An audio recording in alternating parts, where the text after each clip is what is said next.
O tema do nosso mês é Movidos pelo Amor, nós buscamos a paz. E, em especial, hoje eu vou falar sobre a paz em Deus, a paz de Deus entre nós. Filipenses capítulo 4, a partir do versículo 9, está escrito o seguinte: alegrem-se sempre no Senhor. Aí o apóstolo repete: alegrem-se, porque ele sabe que a gente tem boa parte do nosso tempo que não dá para se alegrar, porque é tanta notícia, é tanto problema, que a gente está cabisbaixo, desanimado. Então ele repete, alegre-se. Aí no versículo 5: seja o amor de vocês conhecido por todos. Perto está o Senhor. Versículo 6: não andem ansiosos por coisa alguma. Ei, Jesus, misericórdia, como que a gente falha nisso, né? Porque a gente é especialista em viver ansioso. E os pesquisadores já fizeram alguns estudos e chegaram a uma conclusão que eu não me lembro agora o número certo, mas era alguma coisa assim, em torno de 80% das nossas preocupações, elas nunca vão acontecer, né? Então a gente precisa ficar com a palavra de Deus que diz, basta cada dia o seu próprio mal e não andeis ansiosos por coisa alguma. Então voltando ao versículo 6: não andeis ansiosos por coisa alguma, mas em tudo, pela oração e súplicas, com gratidão, com ações de graça, apresentem os seus pedidos a Deus. E aí o versículo 7 é a chave da nossa reflexão para esse momento.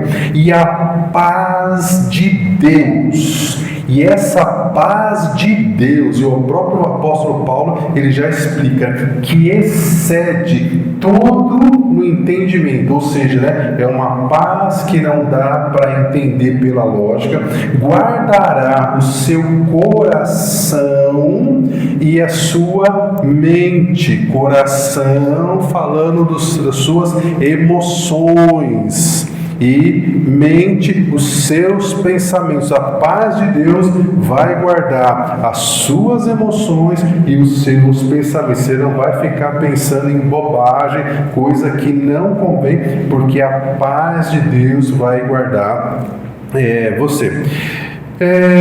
Em João capítulo 14, vocês não precisam abrir, vou ler para vocês, está escrito o seguinte: mas o Espírito Santo que o Pai enviará em meu nome, aqui é Jesus se despedindo já dos discípulos, em João no capítulo 14, porque logo ele iria passar pela crucificação e depois iria subir aos céus. Então ele disse: mas o Espírito Santo que o Pai enviará em meu nome, esse Espírito Santo lhes ensinará todas as coisas e lhes fará lembrar tudo aquilo que eu lhes disse. Então essa noite nós estamos aqui porque é o Espírito Santo. Eu sou só canal da manifestação do amor de Deus, mas é o Senhor que está nos ensinando. E aí então no versículo 27, na sequência dessa outra passagem bíblica, o Senhor Jesus diz: deixo-lhes a paz. Aí ele começa a explicar: a minha paz eu lhes dou. Porque tem vários tipos de paz. A gente vê na televisão, quando um país entra em guerra com outro, aí eles estabelecem depois de um tempo uma paz, aí depois um dos países resolve não cumprir aquele acordo, e aí eles quebram a paz e volta a guerra de novo, E Jesus está dizendo: não é essa paz que eu estou dando para vocês, não, eu estou deixando para vocês a paz que eu lhes dou. Aí ele fala: não a dou como o mundo a dá. E aí então, por causa dessa paz que ele está nos dando, ele diz: não se turbem os vossos corações, nem tenham medo, porque quando chegam as más notícias, a primeira emoção que vem junto é o medo. Meu Deus, e agora? Como é que vai ser isso? Então, em uma outra versão, nessa mesma palavra de Jesus, ele diz o seguinte: olha que interessante. Ele não usa o termo eu lhes dou a minha paz, ele diz eu lhes deixo um presente. Você já recebeu um presente? Presente é um negócio muito interessante, né? Porque você não pede para receber, a pessoa que te dá, ela te dá de bom coração, porque ela não tinha obrigação de te dar, não é verdade? Aí ela teve o cuidado de ir até algum lugar, ela gastou um dinheiro dela e ela comprou e te entrega aquele presente. E aí quando você abre, você não gosta. E aí você fica naquela situação, Senhor, misericórdia, como é que eu faço para disfarçar? E eu não sei vocês, né? Mas eu sou do tipo daquela pessoa que, né, a cara fala tudo o que está pensando, é difícil para mim, né? Então, meus irmãos, como é que a gente faz quando a gente ganha um presente e a gente não gosta? Por educação, você tem que considerar a intenção daquela pessoa que gastou o tempo dela, o dinheiro dela e comprou uma lembrancinha para você. E você tem que colocar um sorriso na cara. Isso não é fingimento, isso aí é reconhecimento pelo esforço que ela fez e falar, puxa, muito obrigado por isso. Oh, Jesus, glória a Deus. E aqui nessa passagem, nessa outra tradução da Bíblia, está dizendo, ao invés de colocar as palavras de Jesus, olha, eu lhes dou a minha paz, ele está dizendo numa linguagem, se fosse uma linguagem de hoje, Jesus diria o seguinte, eu vou dar um presente para você. E aí, quem já ganhou o presente, talvez já passou por uma segunda situação, da pessoa virar e falar assim, te dei tal coisa, não vi você usando até hoje. Já passou por isso? Eita Jesus! Eu tenho uma coisa de... Sempre fui assim mais velho, né? Sempre pensei com cabeça de mais velho. Então roupa assim de gente mais jovem e tudo mais, é um negócio que eu não consigo usar, porque, né, é um negócio esquisito pra mim, né? Não tem nada contra os velhinhos de quase 60 anos que é da minha idade que usa, né? Não tem nada contra. Mas eu não gosto, né? E de vez em quando eu recebo um negócio desse. E aí a pessoa me cobra, eu falo assim, olha, pois é que eu estou esperando uma ocasião especial para usar um negócio desse, né? Enfim, aqui, meus irmãos, a gente precisa aplicar do lado bom. Quando você ganha um presente, mas você gostou tanto do presente que você não usa. Quando eu casei, nós ganhamos lá um monte de presente. Entre os presentes nós ganhamos um negócio, umas panelas lá chique e umas taças de cristal. E primeiro ano de casamento a gente não usava as taças de cristal, não usava lá aquelas panelas, não usava lá também uns tecidos lá de cozinha. E eu sei que lá pelo 7º, 8º ano, eu e a mulher tínhamos uns pepinos lá entre nós, a gente não conseguia se acertar. Eu falei, vamos procurar então um conselheiro cristão. Vamos procurar lá a pessoa lá, e aí nós começamos a conversar, e acerta daqui, e acerta de lá, né? E aí eu nem lembro direito como é que surgiu a história que a minha mulher não usava aqueles negócios, né? E aí a pessoa falou assim, olha, você precisa usar tudo que você tem na sua casa, porque vamos imaginar que você sofre um acidente e você morre. Aí depois de um tempo, seu marido vai casar com uma outra pessoa. E aí a nova mulher vai abrir lá o seu armário, lá vai pegar aquelas taças. Nossa, mas a falecida tinha bom gosto. Olha essas taças. Vou usar hoje essas taças.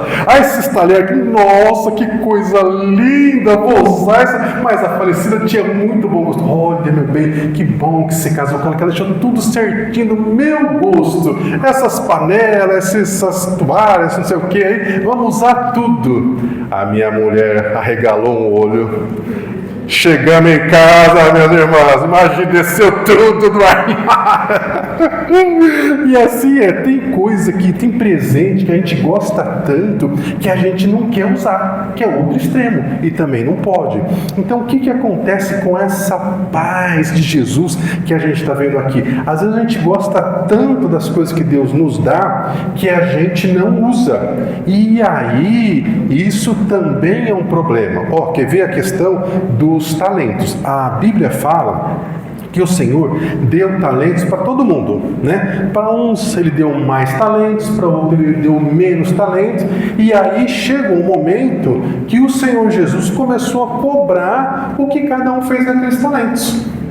E aí, a nossa pergunta é, como é que a gente aplica isso dentro de casa, como é que a gente aplica isso também dentro da igreja com a família da fé. Então, dentro da sua família, você tem que usar todos os talentos que você tem, né? Você sabe fazer lá um bolo, uma torta, uma coisa lá que a sua família gosta demais, mas dá trabalho, não sei o que, já faz mais de um ano que você não faz. Faz, minha irmã, faz. A gente nunca sabe o dia de amanhã. E na igreja é a mesma coisa. Eu sei que pelo fato de nós sermos uma igreja pequena, a gente não tem aquele monte de ministério que dá para acomodar todo mundo. Mas vocês, em especial, nós aqui, a maior parte das igrejas evangélicas, a maior parte são mulheres, as mulheres são mais inteligentes que os homens, né? E por isso, inclusive, que os homens morrem mais cedo, né? Sabe disso, né?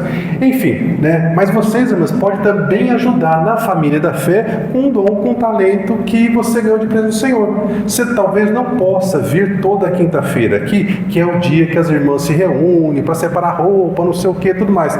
Mas elas fazem um lanchinho às 3 horas da tarde, 3 e meia. Você pode preparar lá um bolo, você pode trazer, ou se você não quiser usar o gás da sua casa, você vem mais cedo, combina com a Janaína, você vou lá assar um bolo hoje. Ou então vem até no dia anterior, que bolo você pode assar no dia anterior, vai fazer um pão. A irmã Giselda tem problema nos dois ombros, né, irmã? Mas todo mês ela faz os pãozinhos da ceia e dá trabalho, porque passar a massa daquele cilindro lá precisa de força, né? Mas ela está fazendo, para o Senhor, está usando os talentos que o Senhor deu para. Então, meus irmãos, dá para cada um de nós fazer um pouquinho, não ficar pesado e a gente abençoar o povo de Deus. E aí, você pode, então, usar uma estratégia dessa. Agora, sabe, meus irmãos, a palavra de Deus também diz o seguinte: se de um lado nós recebemos a paz do Senhor como um presente, nós também recebemos a orientação que tudo que é teu, o inimigo vai vir para roubar, para tentar matar, para tentar destruir. E com a sua paz não vai ser diferente. Quantas vezes você já não perdeu a paz? Eu sei, porque eu também já perdi a paz muitas vezes. E aí tem hora que eu perco a paz, mas eu não posso perder a paz. Olha, a cilada foi tão bem armada que quando eu vi, a minha paz já tinha ido embora. Opa, espera lá, respirar fundo, contar até 10, ou até 100, ou até 1000, vamos trazer de volta para o negócio. Então, como que normalmente a gente perde a nossa paz? Quando a gente passa por uma má notícia na saúde, quando a gente passa um problema financeiro, tem lá umas contas para pagar e a gente faz a conta do tanto de dinheiro que vai entrar e o tanto de dinheiro que a gente vai pagar não fecha, então a gente começa a entrar em turbulência, nos problemas de casa, marido com mulher, com os filhos, no trabalho, enfim, por vezes até sozinho, por conta da ansiedade, a gente acaba perdendo a nossa paz. E a gente não pode perder a nossa paz de jeito nenhum. Eu gosto muito da história de Abigail, que viveu lá na época do rei Davi. Antes de Davi assumir o trono, ele reuniu um grupo de homens, e no momento que aconteceu esse episódio com Abigail, ele já tinha um grupo de 600 homens que seguiam ele. E eles estavam fugindo do rei Saul, que Saul estava com inveja dele, aquela história toda. E durante um bom tempo, o rei Davi ficou próximo das propriedades do marido dessa Abigail, que chamava Nabal. E quando chegava a época que as ovelhas, o gado estava tudo gordo, então eles tosqueavam as ovelhas, eles vendiam, e nesse dia eles faziam um grande banquete, faziam, vamos dizer assim, em palavras de faziam um baita de um churrasco para todo mundo, para comemorar a fartura. E o pessoal de Davi viu e falou assim: Nabal está lá, tosqueando as ovelhas, tal, não sei o que, estão fazendo um churrascão lá, o cheiro está subindo aqui, O que você acha, Davi, da gente pedir para o Nabal, dar um pouquinho de carne para a gente? Claro que não era tão pouquinho assim, porque 600 homens, mas o Davi, nesse período que ele ficou perto da propriedade, o Nabal nunca foi assaltado, porque os bandidos chegavam lá, se deparavam com o exército de Davi e davam para trás. Então o Nabal tinha sido beneficiado. E o Davi então falou assim: não, boa ideia, manda lá os meninos lá falar com o Nabal para ele dar um pouquinho de carne pra gente se alegrar também, E o Nabal, em vez de ser generoso, e a Bíblia fala que ele era muito rico, não ia fazer falta para ele dar lá uns 10 cabritinhos lá para o pessoal de Davi fazer o churrasco. E além de não dar, ele ainda ofendeu Davi.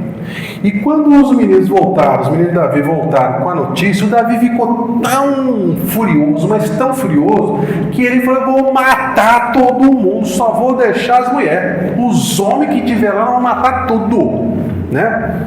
E assim ele fez, ele falou: pessoal, coloca a espada na cintura, vamos descer lá nas propriedades do Nabal, lá vamos acabar com tudo. Nesse mesmo tempo, os empregados do Nabal viram que o negócio ia ficar feio, chegaram até na Abigail, que a Bíblia fala que a Abigail era muito inteligente, e além de ser inteligente, ela tinha bom senso, ela tinha um bom coração. Porque tem muita gente que é muito inteligente, mas é malvado, né? É do mal. E ela ainda era muito bonita, era uma pessoa muito especial mesmo, né? E aí, quando contaram a história para ela, a Abigail chegou à conclusão que ia ser uma desgraça só. Aí ela, sem falar com o marido, ela não reclama da sorte dela, ela não reclama do azar que ela teve de casar com um homem que era um ignorante, um grosso, né? Que agora ela estava sujeita a ver a morte por todos os lados por causa dele. Ela não perdeu a paz dela. O que ela fez? Ela pegou, falou com os empregados lá, falou assim: ó, separa, né, um tanto de carne, um tanto disso, um tanto daquilo, coloca em cima dos jumentos, né, das mulas, e vamos escondido levar para o Davi. E assim eles fizeram. Quando ela está mais ou menos no meio do caminho, ela já encontra com o Davi na frente e os seus homens tudo atrás. E aí então, você conhece a história, ela acalma o Davi, né? Diz as palavras certas, o Davi volta para sua paz, né? Entendeu aquilo que ela falou, e aí então ele se arrependeu da desgraça que ele ia fazer por causa da intervenção da Abigail. E aí então o Davi volta para trás, né? E a Abigail também. E aí olha que coisa interessante, né? A Bíblia fala, né, que depois, no dia seguinte, né, o Nabal teve um ataque lá, não se sabe o que exatamente aconteceu, deve ter sido um infarto, e morreu. E tudo aquilo que era dele ficou para quem? Ficou para a viúva. E o Davi, que vocês sabem não podia ver uma mulher bonita, quando ficou sabendo que a Abigail estava viúva, o que ele fez? Vou casar com a viúva.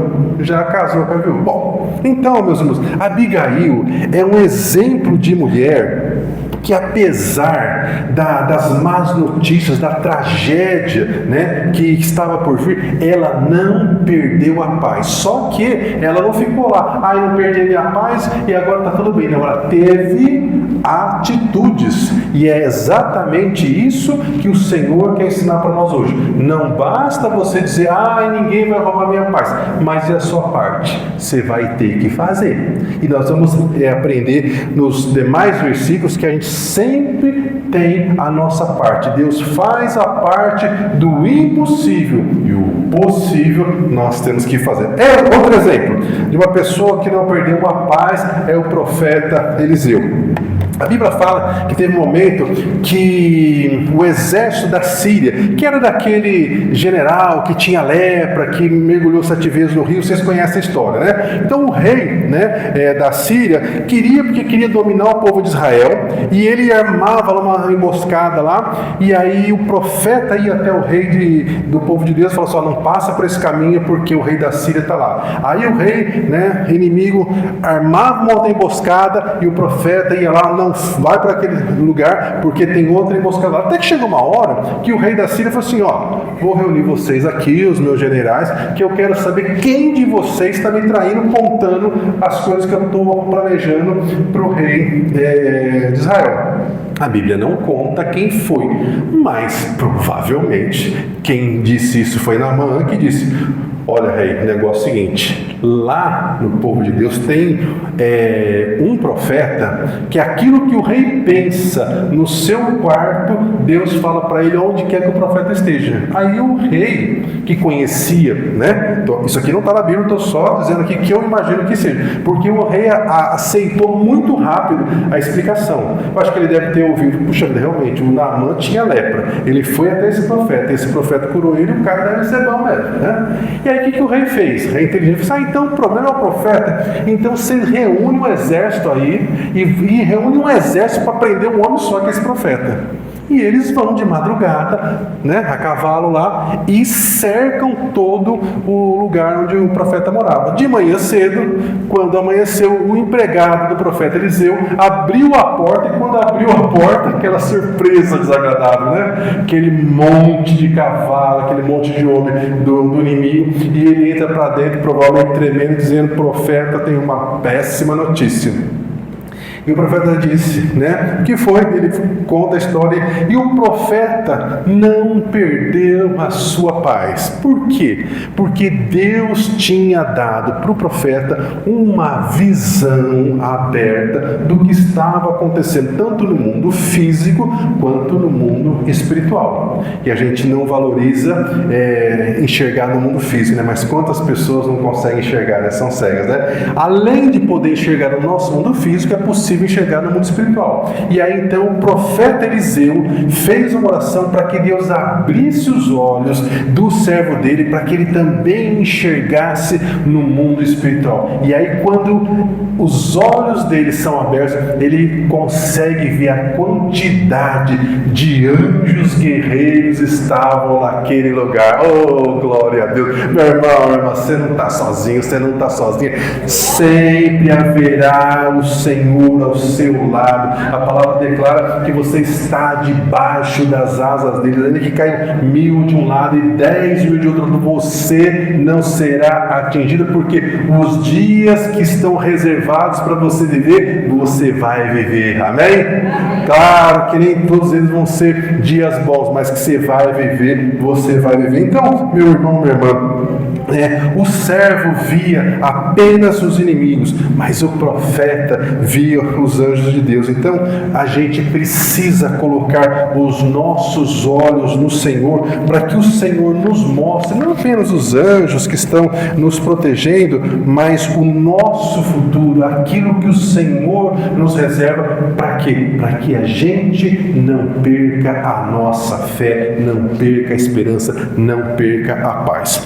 Um outro exemplo que eu gosto muito de gente que não perdeu a fé, não perdeu a paz, meus irmãos, é dos 3 jovens, Sadraque, Mesaque e Abednego. Porque toda vez que a gente lê os versículos bíblicos, que a gente conta as histórias, o que a gente fica preso? A gente fica preso nos livramentos que Deus deu, e que no final deu tudo certo, e que o povo de Deus foi vitorioso. Mas a própria Bíblia conta muitas histórias em que o fim não foi desse jeito. E você e eu sabemos que já teve muita coisa na nossa vida que nós oramos, nós intercedemos, nós clamamos e Deus não nos livrou. E nós passamos por luta, passamos por sofrimento. Quantas lágrimas você já derramou? Eu também já derramei muitas lágrimas. E a história de Sadraque e Mesaque vem para nos lembrar. Você conhece a história? O rei Nabucodonosor mandou fazer uma fogueira lá e falou só: quem não adorar a estátua que eu mandei fazer vai ser jogado nessa fornalha ardente. E eles falaram uma coisa muito forte. Os 3 rapazes falaram assim: olha, o nosso Deus pode nos livrar da fornalha. O nosso Deus pode nos livrar das tuas mãos, ó rei.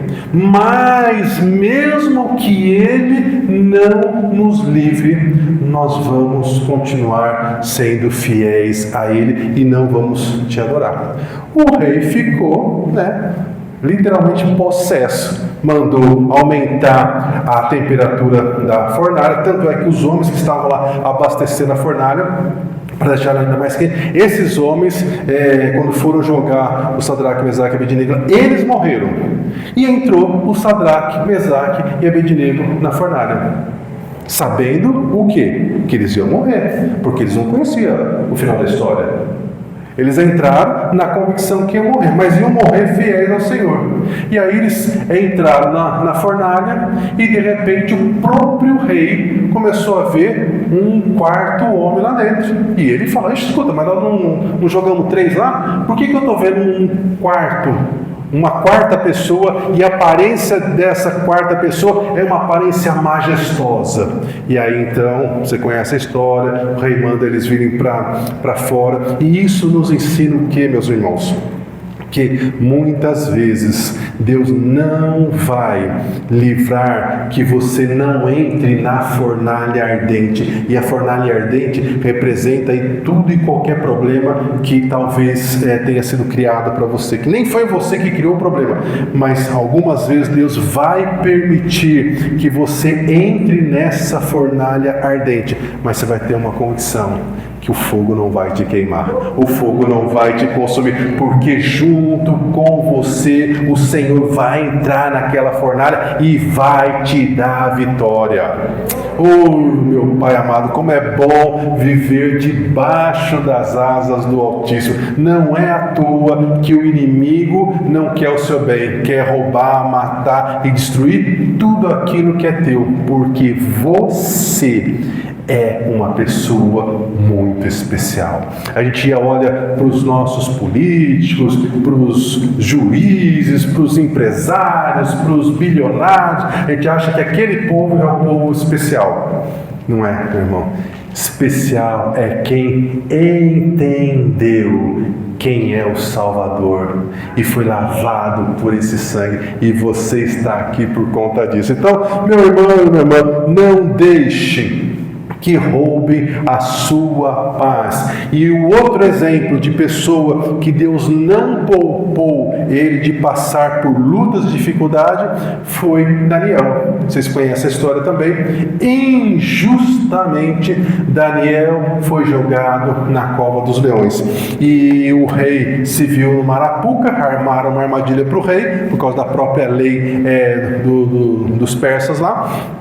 E ele foi obrigado a jogar o Daniel na cova dos leões. E a Bíblia fala que o rei gostava tanto de Daniel que naquela noite ele não comeu, não bebeu, não dormiu. E quando o dia amanheceu, ele foi para a cova dos leões lá para saber se por acaso o Deus de Daniel não tinha salvado ele. E aí ele diz lá do lado de fora da cova, né? Daniel, por acaso, porque o rei não está sozinho, você sabe, né? Vai junto aquele monte de guarda. Então o rei também não queria passar um mico, né? Então imagina que ele falou meio baixo: Daniel, por acaso seu Deus te livrou da boca dos leões, Daniel?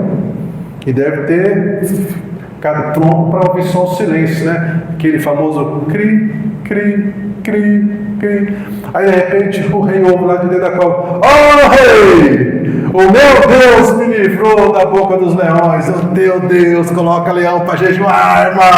Oh, glória a Deus. E olha que eu tô meio gordinho, né? Se o leão ver, vai querer ficar doido para um jantar apetitoso, né? Mas Deus faz o leão jejuar. E sabe, meus irmãos, o apóstolo Pedro disse que o inimigo das nossas almas, ele anda ao nosso derredor como um leão buscando a quem possa tragar. Mas, de novo, a gente vê a história de Daniel, a gente fica animadinho, né? Achando que Deus vai dar sempre livramento de todas as coisas. E pode ser que não seja assim.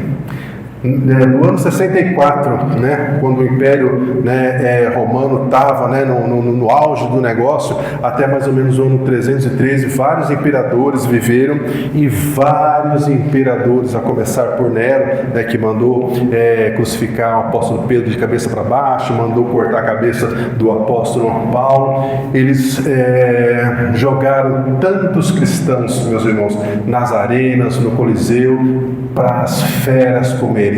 E Deus permitiu que aqueles irmãos fossem mortos. Então, Nós, como cristãos, a gente vai sempre orar, a gente vai sempre interceder, a gente vai focar nossa fé, que o Senhor pode nos dar os livramentos, mas a gente também não pode esquecer que Deus é soberano e que, por vezes, Ele permite que uma tragédia passe pela nossa casa. E nós aqui, como congregação,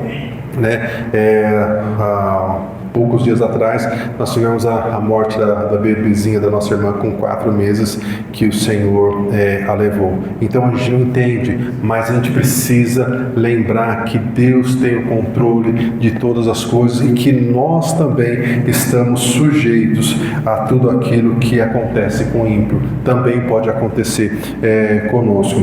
E um último exemplo nesse sentido é a morte de Estevão era um rapaz cheio do Espírito Santo, tinha se convertido, ele era um dos diáconos, Deus era com ele, um menino de ouro que ninguém podia falar nada. Mas inventaram uma história, foram lá e começaram a apedrejar o Estevão. E o Estevão, meus irmãos, ele teve uma visão, mesmo caído no chão lá, todo ensanguentado lá, ele teve uma visão e ele viu o Senhor Jesus levantando do trono. E eu imagino que levantando do trono justamente para esperá-lo, para recebê-lo. E o Senhor permitiu que ele morresse. Então, meus irmãos, a gente não pode esquecer que, infelizmente, as tragédias também podem chegar na nossa casa. E é por isso que nós precisamos intensificar a nossa oração, o nosso clamor, para que isso não aconteça. E no dia a dia, meus irmãos, nós precisamos ser como Paulo e Silas na prisão. Foram lá de maneira injusta, foram presos, apanharam, estavam amarrados, mas ainda assim, apesar de toda aquela dor, apesar de toda a humilhação, apesar da injustiça, apesar de estarem presos naquele lugar, eles começaram a louvar antes de dormir. Eles não sabiam que ia ter um terremoto. Eles não sabiam que as portas iam se abrir. Eles não sabiam que o carcereiro ia se converter. A gente que sabe disso. Mas eles não sabiam de nada daquilo, né? Eu imagino que eles deviam estar lá com as costas todas lá em carne viva, provavelmente com fome, porque, né, eles não eram pessoas bem vistas naquele momento, né? E sabe aquela história para enganar a fome? Talvez você não tenha passado por isso, mas eu já passei por isso, né? O que a gente faz para enganar a fome? A gente toma água e dorme. Né? Só que como é que você dorme sem sono? Você não consegue. E aí, os gordinhos que nem eu, você tá com fome, aí que não dorme mesmo, porque só pensa na comida, né? Tô falando de mim, né, irmãos? Então eu imagino que eles estavam lá, o que a gente vai fazer? Vamos cantar um hino aí até a gente conseguir dormir. Então vamos louvar, e começaram a louvar. E um louva uma música, louva outra, não sei o quê. E de repente a Bíblia fala então, que quando era por volta da meia-noite, aí então houve um grande terremoto, as portas se abriram e aí aconteceu tudo aquilo que a gente sabe. Mas por quê? Por causa da atitude deles. Eles não perderam a paz, apesar de toda aquela injustiça. E aí então eles ficaram louvando e adorando ao Senhor. E meus irmãos, quantas vezes conosco a gente passa por lutas, por dificuldades, por injustiças que dói na alma, dói no corpo, e a gente não tem o que fazer para mudar a situação, mas a gente pode mudar o nosso pensamento. Ao invés de a gente ficar frustrado e se perguntar, Senhor, por que o Senhor permitiu? Por que o Senhor permitiu? A gente não vai ter essa resposta, meus irmãos. Jó, que era Jó, ele fez as perguntas para o Senhor do porquê daquilo.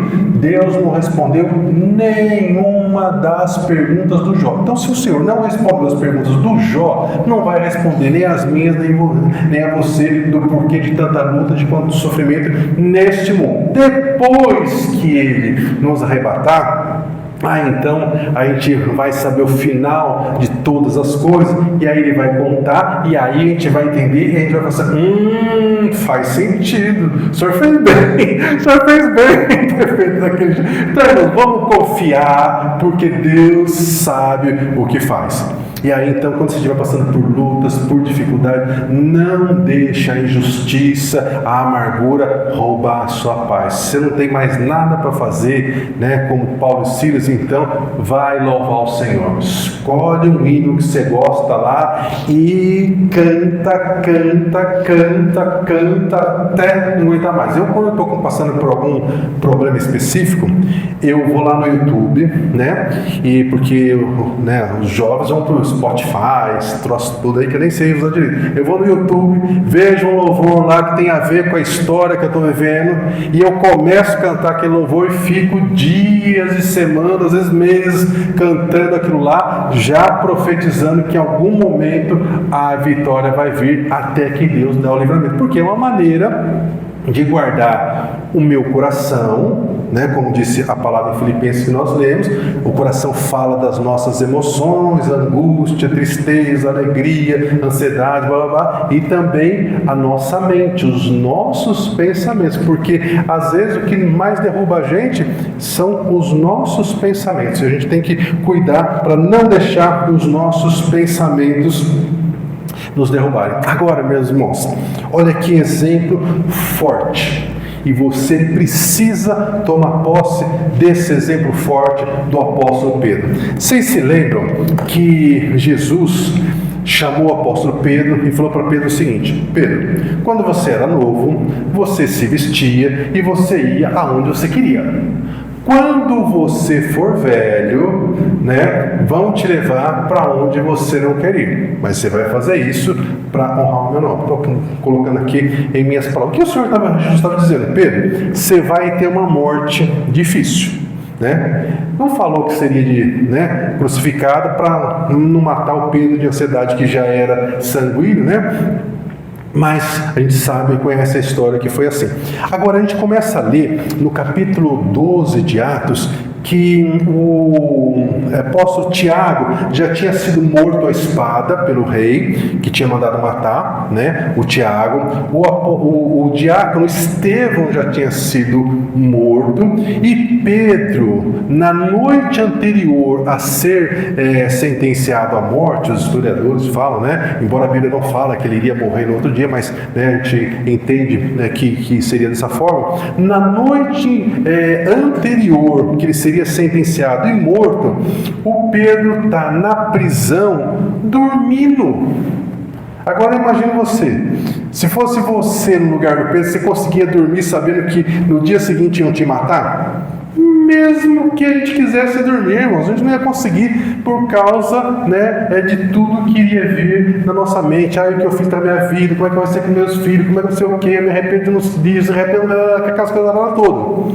E por que o Pedro estava dormindo? Porque o Pedro tinha uma palavra no coração, em linguagem de crente, né? Pedro tinha uma promessa de Deus, que ele não ia morrer jovem. Ele falou: irmão, se o Senhor Jesus falou que só vão me matar quando eu for velho, ainda estou novo, não vai ser dessa vez. E ele deitou e dormiu. E aí a Bíblia fala que durante a noite Deus enviou um anjo e livrou o Pedro. Sabe, meus irmãos, a gente precisa se agarrar na promessa que Deus já nos deu. Eu tenho certeza que cada um de vocês tem uma palavra de Deus, uma promessa que Deus deu. Se agarre nessa promessa, e quando vier as más notícias, quando vier as tempestades da vida, vocês se agarrem nisso e falam: não, mas Deus me deu uma promessa e eu vou viver essa promessa. Eu não vou ficar olhando para as circunstâncias. E por falar em tempestade, é muito bom a gente lembrar daquele momento em que os discípulos perderam a paz. Estavam no barco, Jesus estava no barco também. Olha que coisa interessante. E eu gosto, toda vez que a Bíblia traz as fraquezas dos seus servos, porque por vezes a gente lê aquilo que acontece na Bíblia. Eu não sei você, mas eu me sinto tão pequeno. Falei: Jesus, mas eu no lugar deles, eu acho que eu ia fazer a mesma coisa. Por exemplo, no lugar de Tomé, se eu não tivesse visto o Senhor Jesus depois da ressurreição, eu acho que eu ia falar igualzinho Tomé. Não, se eu não vê, né, o buraco dos pregos, se eu não colocar o meu dedo na mão dele, eu não vou acreditar, né? Por quê? Porque a gente se conhece. Então, quando a Bíblia traz, né, que os servos do Senhor também falharam, também duvidaram, também precisaram, né, de uma segunda, de uma terceira, de uma 10ª chance, isso fortalece o nosso coração. E essa passagem em que Jesus está no barco, vem a tempestade e os discípulos ficam desesperados achando que iam morrer, né, é muito boa para fortalecer a nossa fé. Porque quando Jesus se levanta, meus irmãos, e o mar está agitado, e o vento está agitado, quando o Senhor Jesus se levanta, o vento não para de soprar.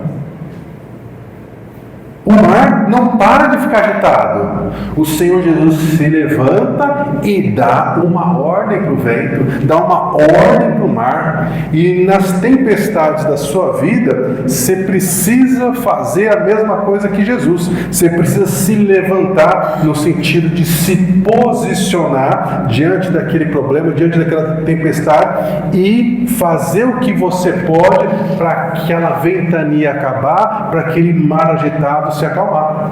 Jesus usou o poder sobrenatural. E muitas das vezes você vai ter que usar o poder sobrenatural, que é repreender os demônios que estão ali causando aquele alvoroço, e depois disso falar para a turma, né, onde você estiver: gente, vamos se acalmar, isso vai se resolver, vamos respirar, vamos dar um tempinho aí, vamos esfriar a cabeça, pronto.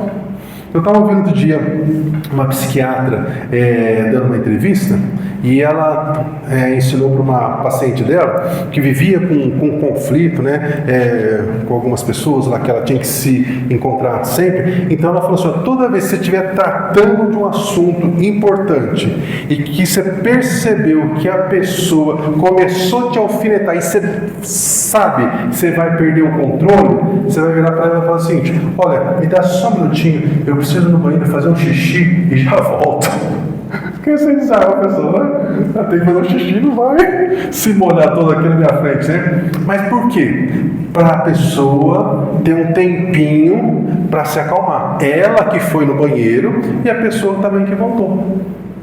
Porque aí quando volta, já não volta naquela ferocidade, naquela coisa já baixa, né, um pouco o nervoso. Então, meus irmãos, as maiores tragédias acontecem em segundos na nossa vida. Então, toda vez que você estiver prestes a explodir numa discussão, uma coisa ou outra na sua casa ou em qualquer lugar, né, dá um jeito de sair daquele momento por alguns segundinhos, né? Se precisar, usa a história do banheiro, dá seu jeito lá, mas só para esfriar a cabeça, ou então simplesmente, né, faz como eu fiz durante muito tempo: olha, eu estou nervoso agora, não estou conseguindo entender o que você está me falando, porque aí eu passo a culpa para mim, né? Olha, você deve estar, talvez até com razão, eu que não estou conseguindo entender, né? Olha, estou nervoso agora, cabeça quente, não estou conseguindo entender o que você está me explicando, me dá um tempo para eu pensar melhor, me acalmar, pensar, e depois eu te falo. Se for isso mesmo que você está falando, tudo bem.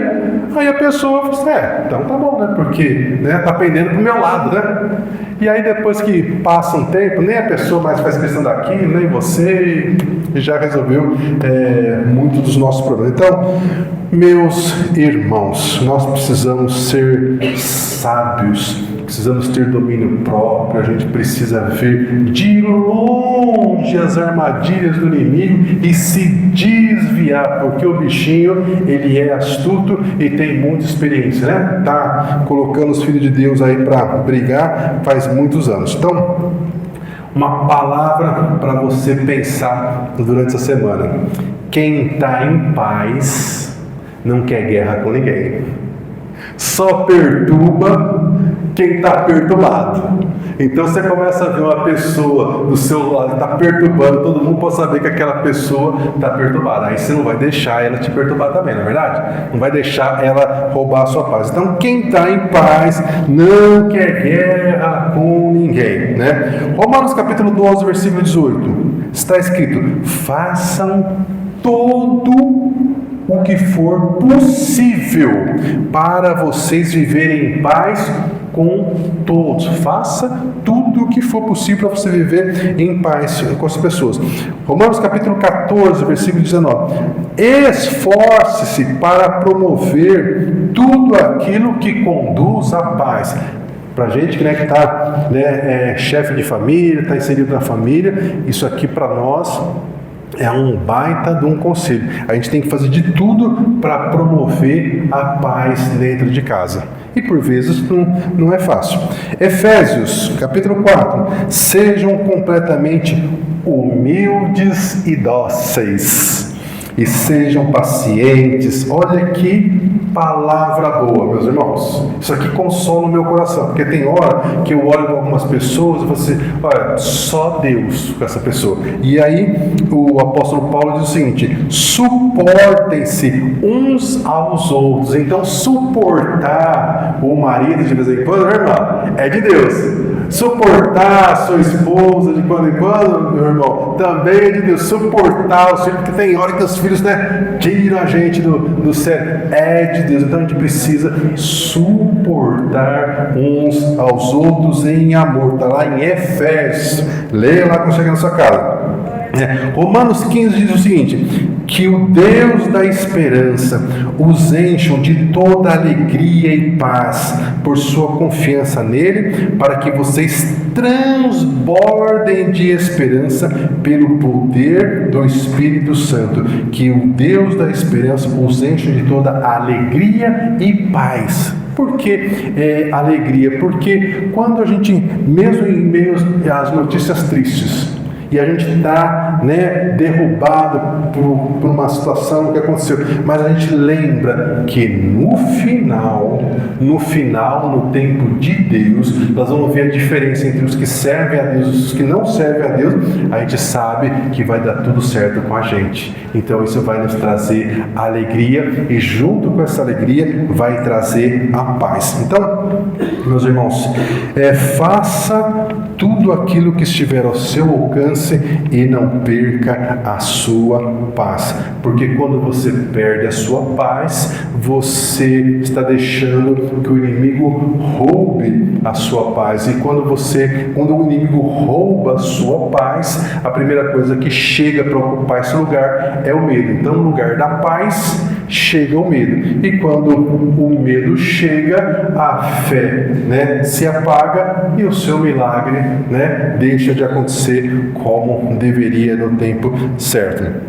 Então, meus irmãos, a paz que o Senhor nos dá é para nós cristãos uma demonstração que Deus está no controle e que nós, no final, nós seremos honrados. E a Bíblia fala muitas vezes que nós seremos honrados duplamente. No lugar da nossa vergonha, nós vamos exaltar de alegria e nós seremos honrados. Então, Jesus disse: neste mundo vocês vão ter aflições, mas tenham um bom ânimo. Um ânimo bom, não pode desanimar. As lutas, as dificuldades vão estar esperando amanhã vocês pelo dia, talvez até hoje à noite ainda, mas vocês precisam ter um ânimo bom e não perder a paz. Isaías capítulo 26 está escrito o seguinte: tu, ó Senhor, guardarás em perfeita paz aquele cujo coração está firme em ti, porque eles confiam no Senhor. A promessa do Senhor Jesus, então, não é que nós iríamos viver numa bolha em que nenhum problema iria nos alcançar, que a nossa saúde seria 100%, que os nossos filhos seriam sempre muito obedientes, que nós sempre teríamos muito dinheiro e nunca teríamos receio sobre o futuro, e etc, etc. Não, O Senhor Jesus diz o seguinte: é exatamente talvez o contrário disso. Vocês vão ter aflições, mas basta a cada dia o seu próprio mal. Viva um dia de cada vez e não se esqueça de ter um bom ânimo e viva em paz. Jesus, quando ele disse: deixo-vos a minha paz vos dou, né? De novo a história, né? De ter a paz como presente. Lembre que, e observe que ele não disse, né? Que eu lhes darei um sentimento de paz. E a gente é muito movido pelos nossos sentimentos. Eu estou feliz, meu dia vai ser feliz. Eu estou triste, meu dia vai ser triste. Porque os sentimentos querem governar o nosso dia. Mas Jesus não disse que Ele iria nos dar um sentimento de paz. E qual que é o segredo aqui? A revelação do apóstolo Paulo e do profeta Isaías, porque Isaías diz que o Senhor Jesus, Ele é o príncipe da paz. O apóstolo Paulo diz que o Senhor Jesus, Ele é a própria paz. Então, quando Ele diz que Ele vai te dar a paz, Ele está dizendo, eu vou estar com você para acalmar o seu coração. Então, se você sentir a presença do Senhor Jesus no seu dia a dia, você vai sentir essa paz. E se você não estiver sentindo, o que você tem que fazer? Você tem que dizer, Senhor, me ajuda aqui a sentir a tua presença, porque eu estou aqui só olhando para os ventos, estou só olhando para o mar agitado, e eu preciso parar de olhar para essas coisas, e eu quero estar, em comunhão com o Senhor. Então, meus irmãos, a verdadeira paz não é um sentimento, não é uma emoção, mas é uma pessoa. E é uma pessoa que faz você se sentir seguro, mesmo quando os vendavais da vida querem te derrubar e colocar medo. A paz que o Senhor Jesus te deu, ela é justamente uma paz sobrenatural, que a gente não consegue entender, porque é justamente a pessoa dele. Por isso que o apóstolo Paulo diz, olha, essa paz, ela excede todo o entendimento, no sentido de dizer, olha, não dá para explicar como é que essa paz funciona, porque ela é diferente da paz do mundo. Então, quando você perde a paz, o medo toma conta do lugar que deveria estar a sua fé. A paz, ela funciona também como uma espécie de escudo contra o mal que nos rodeia e quer nos abalar. Então, meu irmão, minha irmã, começamos essa reflexão com Filipenses capítulo 4, versículo 4, e nós vamos encerrar com ela. Nós vamos ter um louvor no final? Vamos? Amém. Então, se vocês quiserem subir, pode vir. Filipenses capítulo 4, alegrem-se sempre, não é só nos momentos bons, alegrem-se sempre no Senhor. E o apóstolo Paulo reforça, novamente eu lhes digo, alegrem-se, seja o amor de vocês conhecido por todos, porque perto está o Senhor. Não andem ansiosos por coisa nenhuma. Sabe aquele problema que você está passando? Entra nesse nenhuma. Não fique ansioso por aquilo. Mas em tudo, por meio das suas orações, das suas súplicas, das suas orações de gratidão, apresentem os seus pedidos a Deus. E a paz de Deus, que excede todo entendimento, guardará o coração, guardará as suas emoções e guardará a sua mente, guardará os seus pensamentos. Guardará o coração e a mente de vocês em Cristo Jesus. Então, meu irmão, talvez você esteja naquela situação que você ora e parece que nada muda, mas escute, a vitória virá. A vitória chegará. Agora, qual que é o ponto que você precisa saber?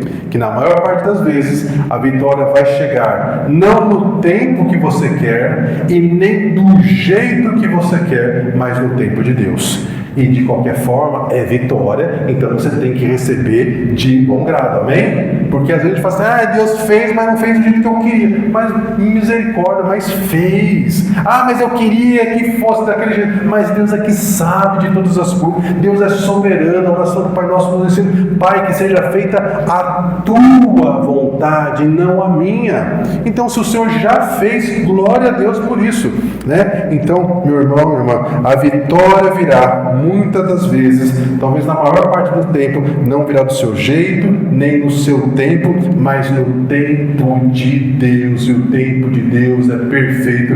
Deus não atrasa nem adianta. Então, enquanto a vitória não chega, faça tudo que estiver ao seu alcance, guarde as suas emoções, não perca a sua paz, descanse no Senhor e ore, meu irmão. Não perca seu tempo. Você não precisa ficar 2 horas ajoelhado no quarto da sua casa. Aonde você estiver, na cozinha, no seu trabalho, no trânsito, vai orando, falando com o Senhor, porque o Salmo 139, como nós vemos no início, nos garante que em qualquer lugar que você estiver, Deus vai estar olhando para você e atento àquilo que você disser. O Salmo diz que antes de nós falarmos, Deus já sabe aquilo que nós queremos, mas ainda assim Ele faz questão que você expresse aquilo que você quer, para que